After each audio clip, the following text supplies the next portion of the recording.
네, 이번 시간에는 공학 설계 기초 소양 중에서 마인드맵 제대로 활용하기라는 주제로 강의를 하도록 하겠습니다. 마인드맵의 특징을 나열하고 작성 방법을 설명하고요. 작성 요령을 통하여 마인드맵을 작성해보고 회의 내용을 마인드맵으로 활용해서 정리하는 이런 것들을 학습하도록 하겠습니다. 마인드맵이라고 하는 것은 1970년대 영국의 심리학자 토니 부잔이 제안한 창의적인 사고 기법입니다. 인간의 두뇌가 주요 개념의 상호 연결과 연관에 의해서 종합적으로 작동된다는 원리 입각에서 개발되었습니다.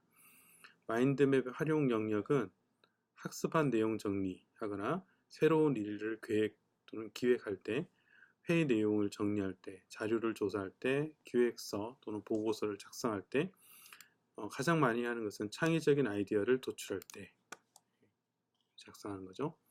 마인드맵의 특징은 시각적 사고, 비주얼 싱킹 기법인데 지도를 그리듯 이미지, 컬러, 핵심 단어를 사용해서 재미있게 이해하고 효과적으로 기억하는 21세기형 사고 기법입니다. 발산 기법이기도 한데요. 핵심 아이디어로부터 사고를 발산시켜서 그 하나의 아이디어가 서로 연관된 부수적인 아이디어로 계속 발산해 나가는 그런 것이 특징이 되겠습니다. 전뇌적 사고 기법이라 해서 핵심 단어뿐만 아니라 다양한 이미지와 컬러를 사용하기 때문에 우리의 좌뇌와 우뇌를 모두 활용하는 이미지와 컬러를 통하여 더 많은 새로운 창의적인 아이디어를 만들어내도록 그렇게 하는 거죠. 뇌를 활성화시킨다고 보시면 되겠습니다. 컬러와 이미지를 통하여. 자, 마인드맵의 특징은 다양한 곳에서 사용할 수 있는 기법이고요. 아이디어를 도출할 때뿐만 아니라 생각을 일목요연하게 정리할 때, 또는 일정을 관리하거나 의사를 결정할 때, 계획 수립하는 노트 정리, 보고서 작성, 창의적인 두뇌 활동에 필요한 모든 분야에서 활용이 가능하고, 도출된 아이디어를 일목요연하게 정리할 때 유용합니다. 질보다 양을 중시하는 사고 기법이 브레인스토밍처럼 다양한 가능한 많은 아이디어를 도출하는 것이 기본적으로 마인드맵에서도 동일하게 적용이 됩니다. 시각적 사고의 장점입니다. 장점은 정보를 일목요연하게 정리하고 제시할 수 있고요. 시각적 형태를 기억하게 되므로 언어적 형태 기억보다 효과적입니다. 시각화를 통하여 사고 능력이 더욱 강화되고요. 최종 목적을 머릿속에 구체적으로 시각화하면 목적을 달성하는 데 도움이 됩니다.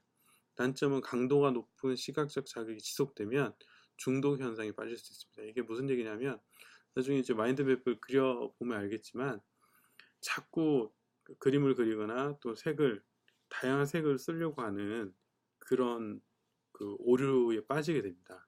그게 이제 하나의 중독 현상이죠. 그래서 아이디어를 만들어내고 새로운 아이디어를 이렇게 발산하는 그의 주안이 아니라 마인드맵을 예쁘게 꾸미려고 하는데 더 많은 에너지를 소모하게 되는, 그래서 정작 우리가 필요로 하는 창의적인 아이디어보다 얼마나 멋진 마인드맵을 만드는가에 더 많이 치중하게 되는 그런 오류에 빠지게 된다라고 보시면 되겠습니다. 마인드맵의 목적과 활용 효과인데 학습과 암기의 효과가 있습니다. 그래서 학습 효과가 향상이 되고요. 자료 요약 및 정리에서는 암기력과 기억력 향상, 아이디어 회의, 그 다음에 여기에 이제 마인드의 목적은 학습과 암기, 자료 요약, 아이디어 회의, 문제 해결, 프로젝트 기획, 프레젠테이션 이런 데 사용할 수 있고, 활용 효과는 학습 효과가 있고요. 암기력과 기억력 향상, 창의적 사고력 향상, 전체 내용이 파악이 용이하고 확산적 사고력 개발이 가능하고요. 짧은 시간 내에 상세한 내용을 작성을 할 수가 있습니다. 마인드맵 작성 순서입니다. 몸통을 먼저 만듭니다. 그리고 주가지, 그 다음에 주가지에서부터 여러 가지의 부가지에서부터 세부가지, 그리고 그렇게 만들어진 것에서 연관성을 세부 가지들끼리 연결해서 새로운 연관성을 만들어내고 거기서 새로운 아이디어를 도출해내는 기법이 되겠습니다. 각각을 살펴보면 몸통은 마인드맵의 주제, 대주제라 볼 수 있고요. 즉 작성 목적이나 의도 또는 제목, 해결해야 할 문제를 결정한 다음 이미지나 사진과 함께 핵심 단어를 기록한다. 그 다음에 주가지는 이 핵심 단어에서부터 중심 이미지, 즉 주제와 가장 밀접하게 관련된 초기 아이디어들을 기록합니다. 그래서 중요한 것은 이 몸통과 관련된 가장 중요한 아이디어들을 몇 가지를 선택해서 주가지로, 각각의 주가지로 연결하는 거죠. 이 주가지에서 기록된 아이디어에서 관련된 세부적인 아이디어로 부가지를 기록하고요. 부가지에서 또 세부 가지를 뻗어나가면서 아이디어를 더욱 구체화시키고 발산해 나갑니다. 그리고 연결선 또는 테두리를 사용해서 유사한 아이디어끼리 연결해서 마인드맵을 완성합니다. 핵심 요소와 표현 방법입니다. 몸통은 중심 이미지를 표시하고요. 주가지는 굵은 선으로 표시하고 부가지는 이거보다 조금 가늘게, 세부가지는 더 가늘게 표시하고 구분과 연결은 색, 도형, 테두리 등으로 표시를 합니다. 그래서 몸통은 그래서 아까 여기에서 작성 내용을 앞에 살펴봤기 때문에 넘어가도록 하겠습니다. 자, 마인드맵 작성 요령에서 용지, 가로로 된 용지가 필요합니다. 그리고 이거 용지는 좀 큰 용지가 필요하겠죠. 마인드맵 몸통은 맵의 중심의 주제를 나타내는 중심 이미지나 사진을 사용하고요. 색과 이미지는 전체적으로 3가지 색 이상 또는 이미지를 많이 사용합니다. 가지를 연결하는 것은 중심 이미지에서 주가지로 연결하고 주가지 끝에서 부가지 연결한 뒤 다시 부가지 끝에서 세부가지로 연결합니다. 가지의 굵기는 주가지는 굵게 중심가지로 멀어질수록 가늘게 그립니다. 가지와 이미지, 부가지나 세부가지에 가능한 한 가지 이미지를 가능한 한 많은 이미지를 사용하는 것, 이와 관련된 물론 핵심 주제와 관련된 이미지를 사용해야 되겠죠. 핵심 단어 수와 크기 한 가지 위에 핵심 단어 하나만 기록하고 중심에 멀어질수록 글자를 작게 기록합니다. 연관성과 그룹핑, 연결선으로 연관성을 표시하고 테두리로 가지들을 그룹핑합니다. 공간 배치, 공간적으로 균형감 있게 배치를 하는 것이 중요합니다. 자, 마인드맵을 만든 것을 만든 예를 보면 이렇습니다. 여기 컬러를 활용하는 것에 대해서 아이디어를 한번 내보자 하는 거죠. 컬러 활용이라고 핵심 단어를 적고요. 중심 이미지는 여기 팔레트를 하나 가져와서 중심 이미지로 사용을 했습니다. 그리고 주가지를 6개를 만들었고요. 6개의 핵심 단어가 인체, 생활용품, 문구용품, 자동차, 식품, 전자제품, 그리고 각각의 이미지들을 가져왔습니다. 주가지에. 이 주가지에서 부가지로 나눠지는데, 부가지 인체에서는 손톱, 바디 페인팅, 모발 이렇게 3가지, 생활용품 전구, 의류, 구두, 문구용품 컬러 진업, 테이프, 앞핀, 클립, 봉투 이렇게 해서 5가지, 자동차에서 5가지, 식품에서도 5가지, 전자부품에서는 3가지 이렇게 나눠지고 이것에서 각각의 세부 가지로 부가지에서 연결이 되는 거죠. 그래서 구두와 색깔과 관련된 구두 염색, 컬러 구두, 굽을 컬러로 한다. 이렇게 각각의 세부적인 세부 가지로 연결이 됩니다. 자, 중심에서 멀어질수록 이 선은 가늘게 하는 거죠. 그래서 주가지가 더 두껍고 부가지, 그 다음에 세부가지로 두께, 그리고 글자의 크기도 주가지는 크고 부가지로 멀어질수록 더 글자의 크기도 작아지는 이렇게 되고요.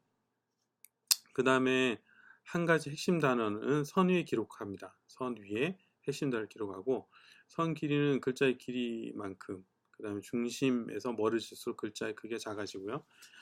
그리고 테두리를 가지고 그룹핑을 합니다. 이런 식으로 테두리로 가지를 그룹핑해서 이런 식으로 이제 그룹핑을 합니다. 이미지를 활용하는 거 있고, 그다음 용지는 이렇게 세로로 놓지 않고 가로로 놔서 안정적인 구도를 잡아주는 것이 중요합니다.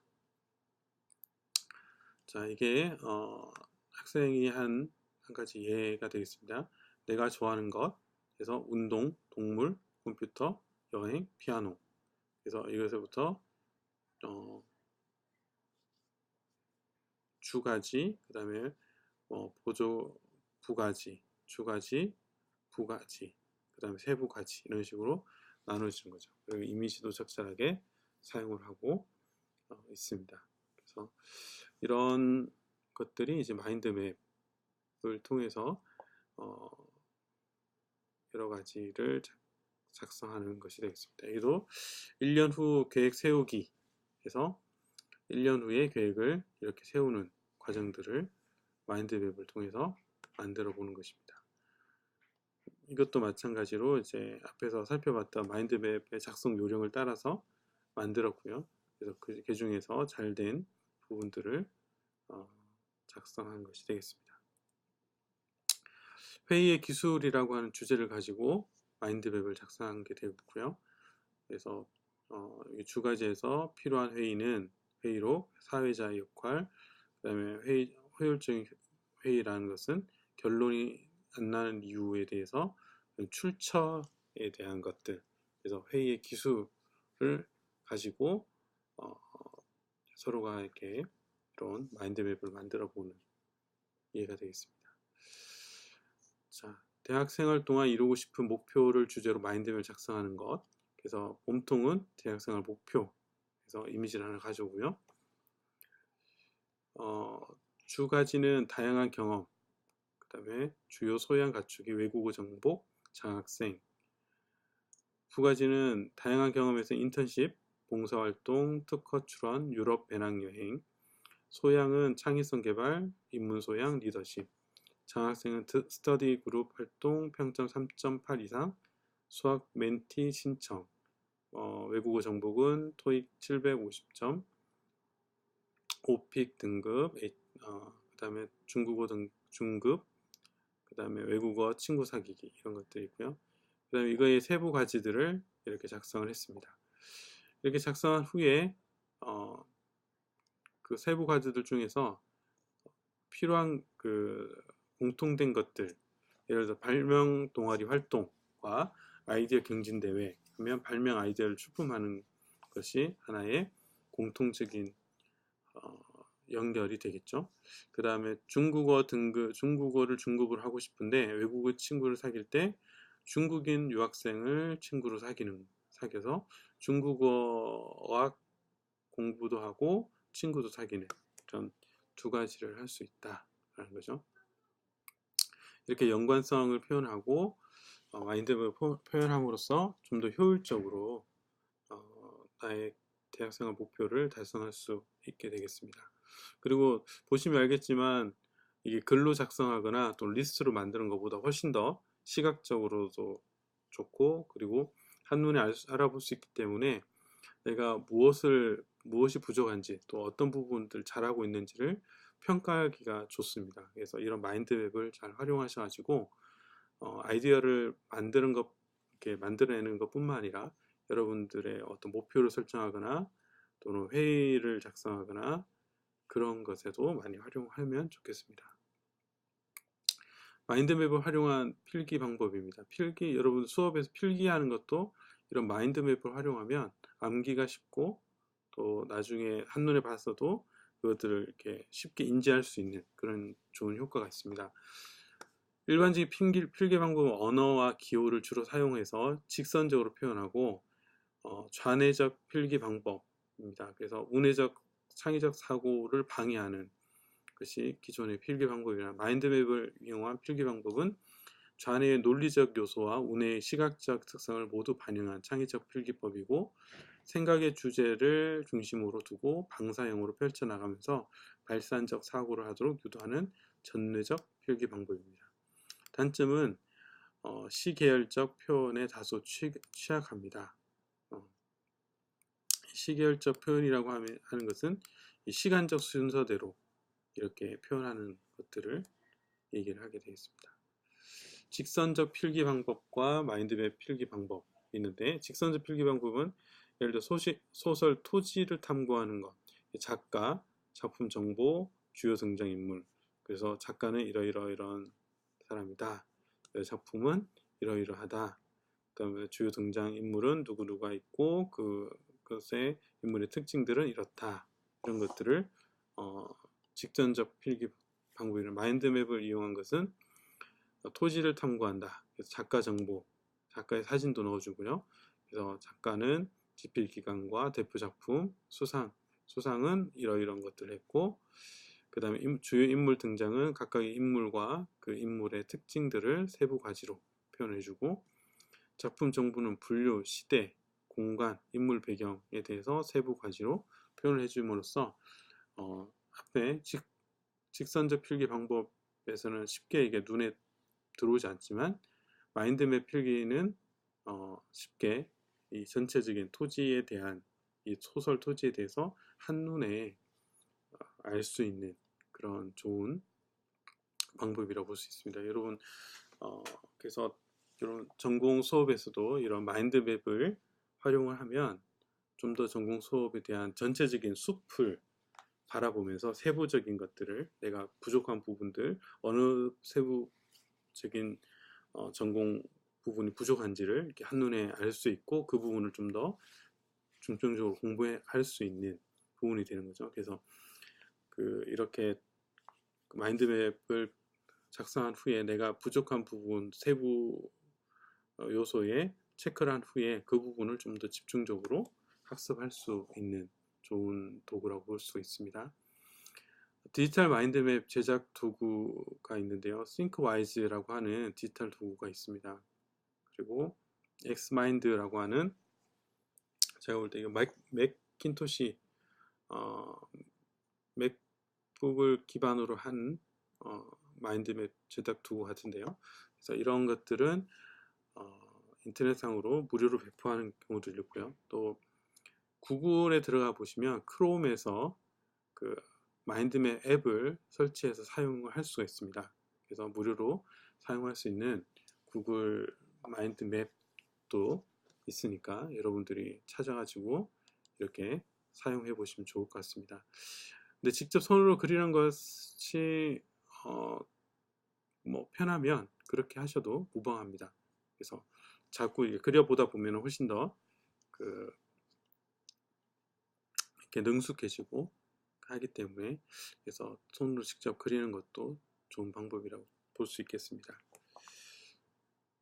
그래서 이번 시간에는 마인드맵의 특징을 살펴봤고요. 그 다음에 시각적 사고의 장점, 단점을 살펴봤습니다. 마인드맵의 작성 순서와 작성 요령을 살펴봤고, 그래서 이것들을 여러분들이 이제 앞으로 어떻게 활용할 것인가 이런 것들 잘 고민을 하시면 좋겠고요. 다시 한번 말씀드리면 마인드맵 작성 순서와 작성 요령을 잘 숙지를 하셔가지고 여러분들이 마인드맵 작성할 때 이것들을 잘 적용해서 작성하시면 좋을 것 같습니다. 나중에 이것을 가지고 한번 실습을 하는 기회가 있을 텐데 그때 평가는 이런 작성 순서와 작성 요령이 제대로 반영이 됐는가, 아까 설명드렸던 그 마인드맵의 작성 요령대로 작성이 됐는가가